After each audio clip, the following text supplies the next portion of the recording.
ஒரு முறை வந்து பார்த்தாயா? ஒரு முறை வந்து பார்த்தாயா? நீ ஒரு முறை வந்து பார்த்தாயா? என் மனம் நீ அறிந்தாயோ? திருமகள் துன்பம் தீர்த்தாயா? அன்புடன் கையணைத்தாயோ?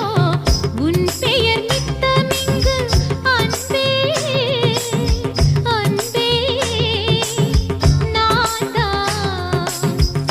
உன் பெயர் நித்தமிங்கு ஓதிய மங்கை என்று உனது மனம் உணர்ந்திருந்தும் எனது மனம் உன்னை தேட ஒரு முறை வந்து பார்த்தாயா? நீ ஒரு முறை வந்து பார்த்தாயா?